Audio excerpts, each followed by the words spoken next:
Кандай гана кырдаал же кокустук болбосун, ар бир адам жанындагы адамга биринчи жардам көрсөтө билүүсү керек. Ал эми сиз мындай учурда жабыркаган адамга ыкчам жардам көрсөтө билесизби? Дабагер көрсөтүүсүнөн сиздерге адистердин кеңешин сунуштамакчыбыз. Баланы эле оосуна кашык салбай эле акырын эле баланы капталдан эле жаткызасыз. Раанадан сөөктүн сынганы чыгып калат.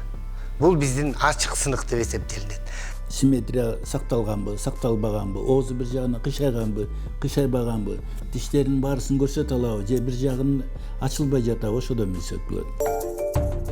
Жаш балдар айрыкча тамтуң баскан кезде колго тийген нерселерди алып оозуна салганга аракет кылышат. Кээде тамактанып жаткан учурда катуу бөлүгү тамактан ары кетпей такалып калган учурлар болот.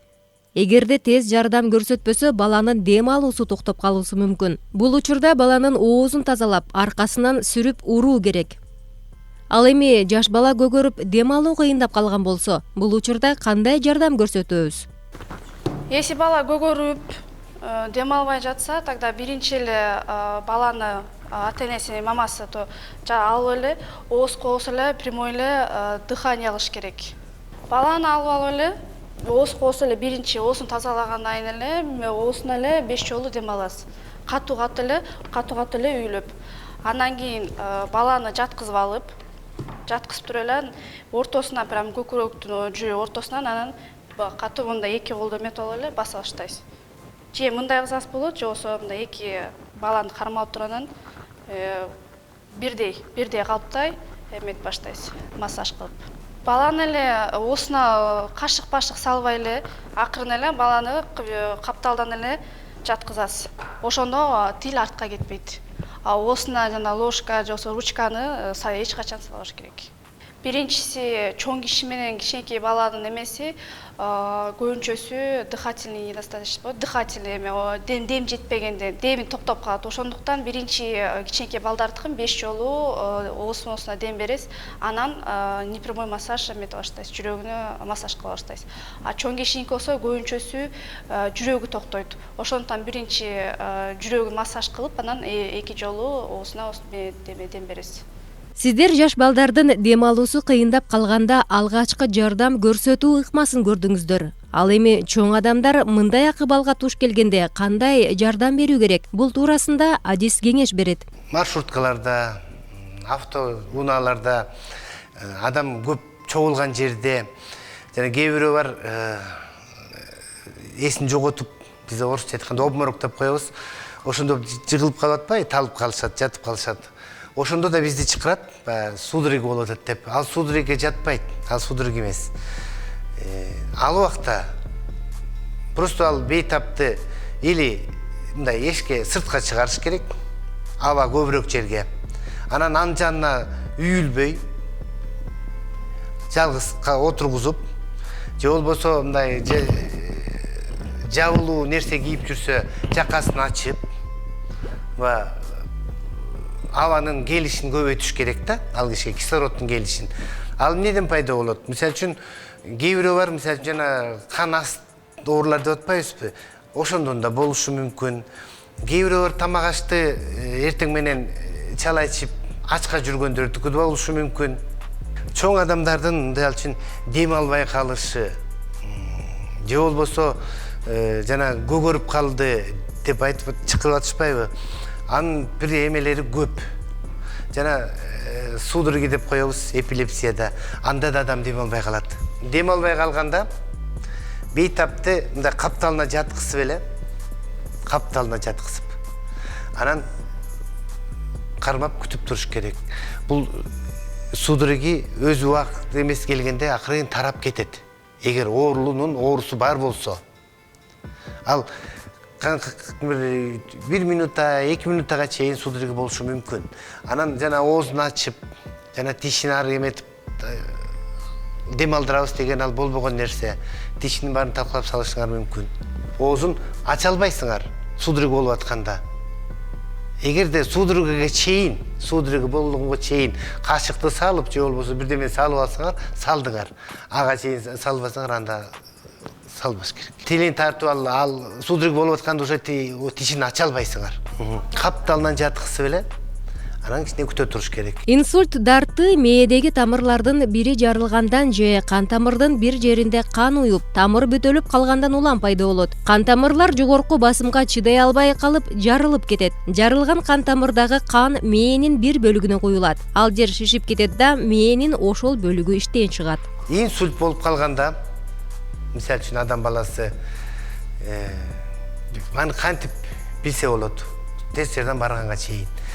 Ошол жаныңызда отурган адам эле или жыгылып калышы мүмкүн, сүйлөбөй, или бир жак ыптасы кыйшыйып калышы мүмкүн, сүйлөп аткан сөзү, кандай десем, мурункуга караганда башкача болушу мүмкүн, тантырап мындай да, букваны айта албай калышы мүмкүн.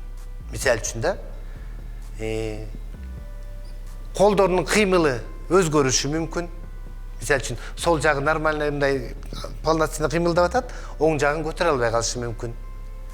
Ошентип билсе болот. Ал убакта эгер аппарат болсо, кан басым өлчөгөн, кан басымын өлчөш керек дагы, эгер көтөрүлүп кетсе, бир таблетка каптоприл тилдин астына салып коюш керек дагы, кыймылдатпай, ошо отурган жеринде кармаш керек. Тез жерден барганга чейин. Бети кыйшайган болот.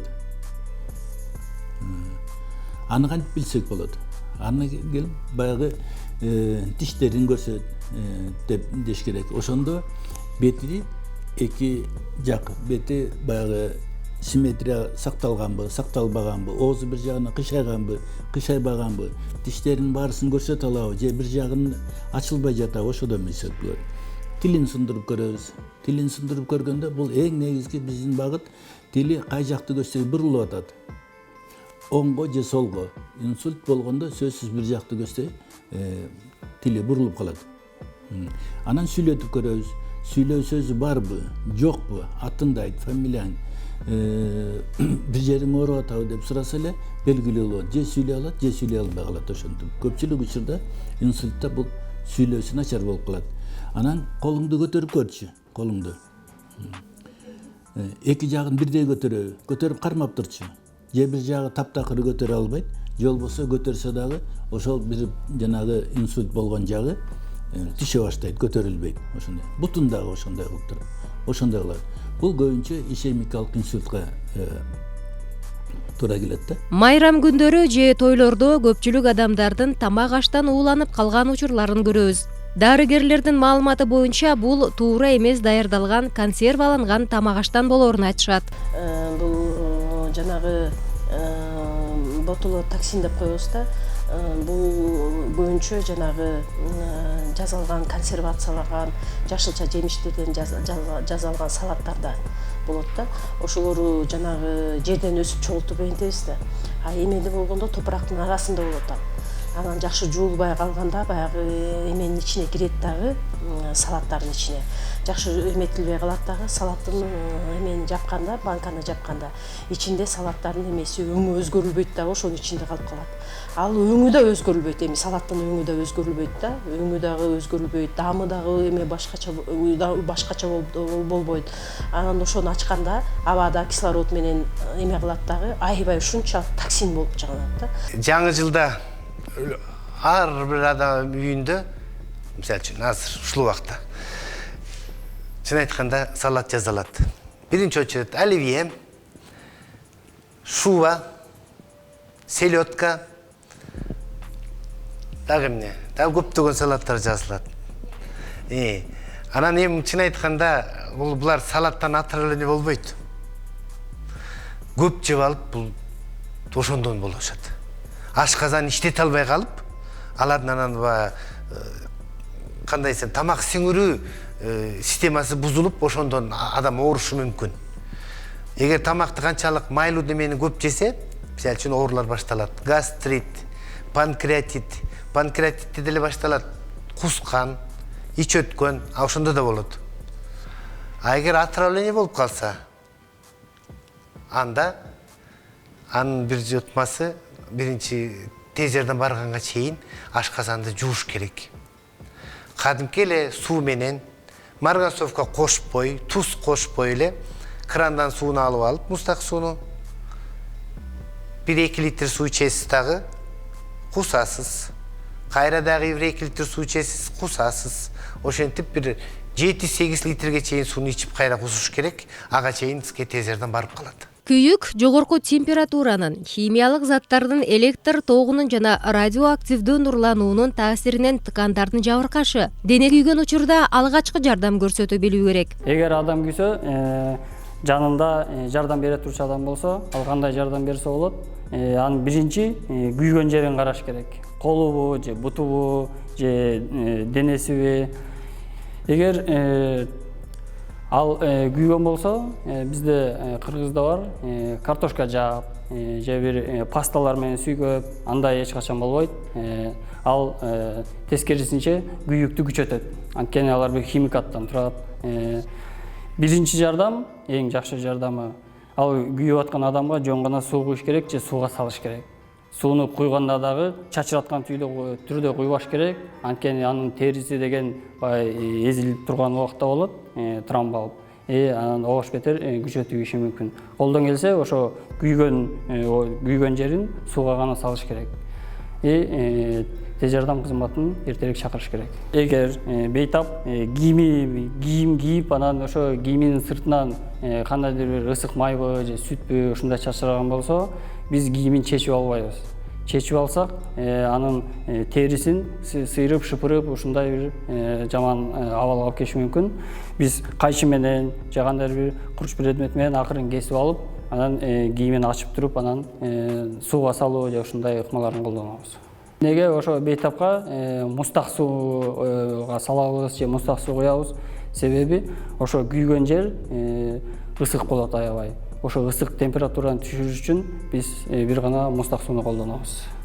Кышында муздан тайгаланып жыгылганда, курулуш иштеринде бийиктиктен кулап түшкөндө, кандайдыр бир учурда денесинен жаракат алганда өз учурунда туура жардам көрсөтүлбөсө, бейтап майып болуп калуусу мүмкүн. Сөөк сынганда ачык жана жабык болуп бөлүнөт. Ачык сынган учурду кантип билүүгө болот жана кандай жардам берүү керек? Эгерде адам баласы башка жерде жүрөбү, көчөдө жүрөбү же эс алып жүрүшөбү, эгерде кокустатып бутун сындырып алса же болбосо чоюп мындай оорутуп алса,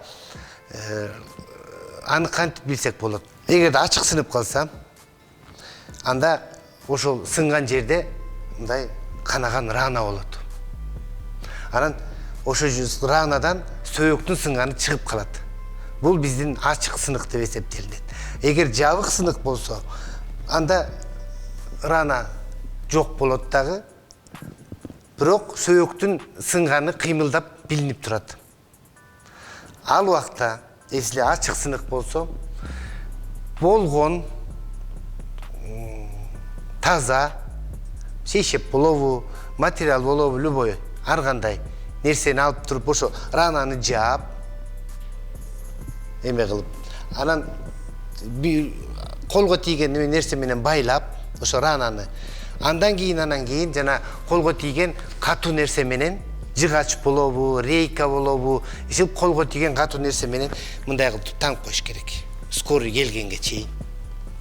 Ошо сынган жерди кыймылдатпаш керек. Мындай кылып таңыш керек да, мындай көрүнүштөр. Бул жер ранасында турат, анан кийин мындай кылып таңып коюш керек. Эме келгенге чейин, скорый помощь келгенге чейин. Жана айтып коебуз ба, орусча айтканда обезболивающий деп айтып атпайбызбы? Алардын түрлөрү бар. Жөн эле орунду баскан дарылар бар, жана наркотик заттар кошулгандары бар. Анан иши кайсыны колго тийсе, аналгин болобу, кетанал болобу, колго тийген таблетка болсо берип койсо болот. Дарыгерлер жол кырсыгына кабылган адамдын биринчи эле моюн омурткасы жана көкүрөк тарабы катуу жаракат аларын айтышат. Кыш убагында жол тайгак болуп, жана машиналар кырсык учурап атпайбы? Ал убакта жана айдоочулардын көбүнчөсү бул кандай десек, бул моюн омурткалар жаракат алышы мүмкүн. Моюн омурткалар. Мындай убакта моюнду көтө кыймылдатпаш керек. Бизде өзүбүздүн атайын жазалган воротниктерибиз бар. Бул атайын сатылат. Эгер ар бир водитель алып жанына салып алса, еще жакшы, аябай жакшы нерсе да бул. Анан муну мындай кылып кийгизип койсо болот.